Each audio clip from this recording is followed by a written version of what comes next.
Peace, family. It's your brother, Marc Lamont Hill. We're here on the Marc Lamont Hill official YouTube channel. We are here because there is a war on Gaza. And the war on Gaza continues to extend now to day 113. And as promised every single day that there is a war on Gaza, we're going to give you some updates because the mainstream media, the corporate media, the mainstream political conversation is leaving out details. They are leaving out important information. And so we're going to make sure that we cover all of it. While you come into the room, just shout your city out. Shout out your city, your state, your country, wherever you're from, because we want to send some love to some folk out here. Yishayo, you was the first one in the room. Peace to you. Thanks for joining us. Iram, wa alaikum salam, wa rahmatullah ta'ala wa barakatuh to you too, Beyond Ebony. So good to see you. Iram coming from the UK. MB 2.0 from Curacao. Angel Stansberry from Nashville. Kevin Thomas from Queens. Algebra Works from LA. So much love to all of y'all. Aisha Abu Ahmed from San Diego, and so on and so forth. I love y'all. Appreciate y'all. Let's get going with some of these stories. I know it's Saturday, so we're gonna get y'all out of here, but we gotta tell the most urgent news going on right now. One of the big things coming out today is, of course, the aftermath of the ICJ ruling yesterday. Of course, the International Court of Justice in The Hague ordered Israel to prevent acts of genocide against Palestinians and to do more to help civilians, although they did stop short of calling for a ceasefire, which was requested by South Africa.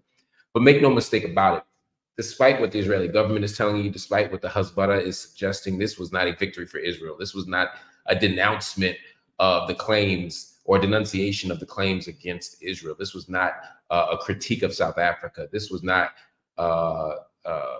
avenging, the rights of Israel. The ICJ was very clear that there was standing, that there was jurisdiction, that there was a plausible case, that there was evidence, and that it needed to proceed.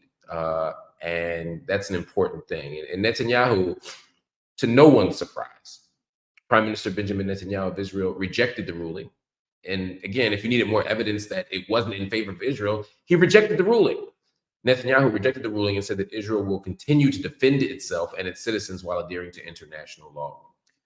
His claim suggests that there's nothing wrong. It's what I predicted yesterday would happen. He's going to say we did nothing wrong and we're going to continue to do nothing wrong. The problem is they have not abided by international law. And there's numerous videos on this channel that demonstrate that. There are numerous much more learned lawyer and legal scholars and lawyers and a case of Israel doing self-defense. Even if there is an attack on you, that does not give you the right to disproportionate reaction. There has to be proportionality. There has to be. And there hasn't been. We can go on and on about that in a different segment, but Netanyahu has rejected the ICJ rulings. That means there's no indication that their behavior pattern is going to change. They've been ordered to give regular reports of what they're doing to prevent genocide. It'll be interesting to see if they even comply with that. Senior Hamas officials, Sami Abu Dhahri, said the ruling was an important development that contributed to isolating Israel and exposing its crimes in Gaza. And we saw reactions all around the world about this, but it's important to know what's going on. We've had some diplomatic developments in the last day or so. President Joe Biden from the United States met with the Emir of Qatar, Sheikh Tamim bin Hamad Athani. They discussed Gaza and figuring out how they could get the hostages released and to get a pause in fighting, which are sort of non-negotiables. Argentina's president, Javier Milei, said that he would be traveling to Israel in the coming weeks. It will be interesting to see how Milei responds. Milei, as you know, is an economist, he's a libertarian. He expressed a very complicated and troublesome narrative of Argentine history.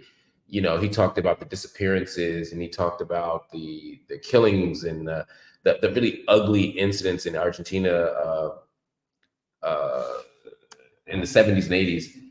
in a very kind of almost Trumpian way, right? Kind of poo-pooed history, kind of decided to rewrite it. It was very disturbing. But anyway, that doesn't mean he's going to be uh, wrong on every issue. But Milei absolutely seems to be wrong on Israel. He pledged support to Israel during his campaign. And so if he's downplaying genocide and violence and disappearances, that's what I was looking for, in his own country, and he's supporting a country that's engaged in genocide and is engaging in genocide, then there's no doubt in my mind that Argentina, as a nation state, is going to be pledging its support for Israel moving forward. The White House continues to express hope that the hostages will be returned. Brett McGurk, who's Joe Biden's Middle East envoy, just came back from a trip and seems to be reporting back positive talks. But it will be interesting to see what the trade-off is. In other words, in exchange for the release of hostages, how much of a pause are we going to see? It's very clear that Israel and the United States want to save face, and that too long of a pause will be seen as a ceasefire. And Netanyahu has been unequivocal in saying there won't be a ceasefire. So it'll be interesting to see, are we talking days? Are we talking weeks? Are we talking a month? 2 months was the ideal goal a week ago. And it seemed that that wasn't going to happen. So I'm curious to know just what it will ultimately look like.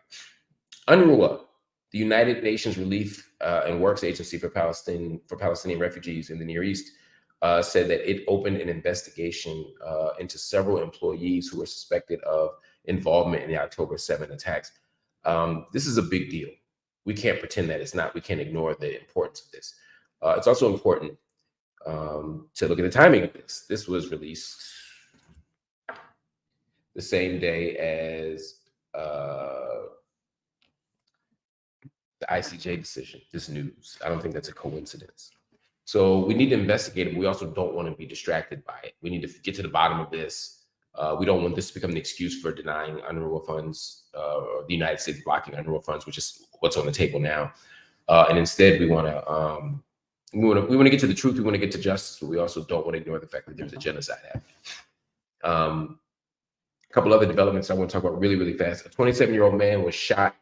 Palestinian man was shot by Israeli forces in Jenin, and he has died from his injuries. Doctors Without Borders said that vital medical services have collapsed at Nasser Hospital due to the fighting. And again, it's not just Nasser Hospital. It's Nasser, it's El Amal, it's there's Indonesia as well. There are about 5 hospitals in the region of Gaza, in the southern region, that have been obstructed through fighting. And so now that Doctors Without Borders can't get in, and they're verifying that other humanitarian organizations are verifying that patients can't get in or out. This is a really big deal, and it's another humanitarian disaster. Israeli protesters blocked humanitarian aid trucks entering Gaza with crucial supplies of flour, food, tents, and hygiene items. Again, in addition to the security blockade, now you have protesters who are blocking entry points into Gaza. Presumably, they're blocking for the hostages. All last week, they were in Tel Aviv protesting, demanding the hostage release. But really, the pressure is being placed on the proper place, is the Israeli government. But now, to block humanitarian aid, to stop innocent civilians from getting aid, so that other innocent civilians can get free, is not the right play. But we'll go from there. Just one more quick update. The number of Palestinians in Gaza who have been killed is now approaching 26,000, again, with 8,000 more under the rubble. The number of Palestinians injured in Gaza is up to over 62,000. And in both cases, it doesn't tell the full story. Those are conservative numbers. 1% of the injured population are children. Another 1% of the killed population are children. That means that, I'm sorry, that's not correct. 40% of the people who have been killed in Gaza are children. That means that 1% of the overall population of children in Gaza has been killed. 1% of all children in Gaza have been killed, as almost 11,000 of the 26,000 people who've been killed are children. And of the 62,000 injured, 1% of that, I don't have the math in front of me, but a significant chunk of the injured, 10,000 Palestinian children have also been injured. It's close to 11,000. So about 10% of Gazan children, about 1% of Gazan children have been killed, and about another 1% have been injured. So 2% of the Palestinian child population has been injured or killed. It's an unimaginably high number. It is a disturbing number. It is a scary, scary, scary, scary, scary number. And as Angel said, and I think I said it before if I didn't, there's 8,000 people under the rubble. So with the rubble, that adds a whole other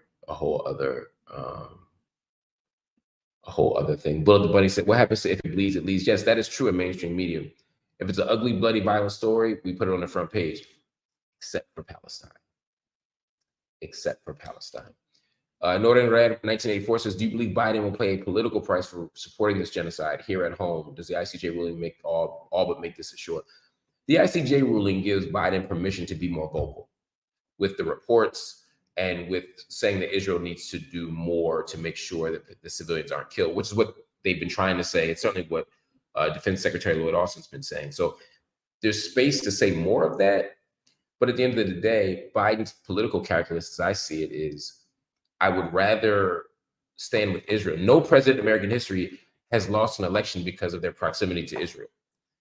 Their distance from Israel, maybe, but not their proximity to Israel. So I think he's going to keep running the same play. Will he pay a price for it? Yeah. Young voters are disenchanted. Progressive and radical voters are disenchanted. Arabs in Dearborn, Michigan just told him not to show up. That tells you something. So we have every reason to believe that he's going to pay a price. We have every reason to believe he's going to pay a price. The truth is, though, Biden would rather lose some black, brown, and progressive votes than to be on the wrong side of this issue in his mind, because that's going to be a higher price for him. And so I'm not sure it will change anything. I'm not sure it will change anything for Biden. All right, family. I want to thank you for watching. That's the update. If you got more comments and questions, you can always drop them in. We'll be coming back later tonight with more analysis. Hit the like button if you are interested in what we're talking about, if you like what we're talking about, because when you hit the like button, it also allows us to expand our programming or our reach because of the algorithms. You can also go to YouTube and hit the subscribe button. When you're on the subscribe button, now you're part of the daily conversation with us. You hit that little bell next to the subscribe button, and it gives you updates whenever, and notifications, whenever we put new stuff out. And finally, if you're so inclined, hit that join button, because when you hit the join button, it allows you to become a monthly member of the channel, which allows us to expand our programming, to really build our platform, and to do all the things we need to do to make this channel what it needs to be, which is a valuable space for radical conversation, for critical voices, and for rigorous analysis. All right. ¿Qué más? That's it, family. Hit the donation button on Cash App too, family. If you want, just hit the donation button. Go to Cash App, $MLHTV again, $MLHTV. When you drop something in our Cash App coffers, it allows us again to get studio space, to hire editors, to produce more video content, to do all the things that you want done right here on the channel. So I appreciate y'all. I love y'all. Talk to y'all soon. Peace.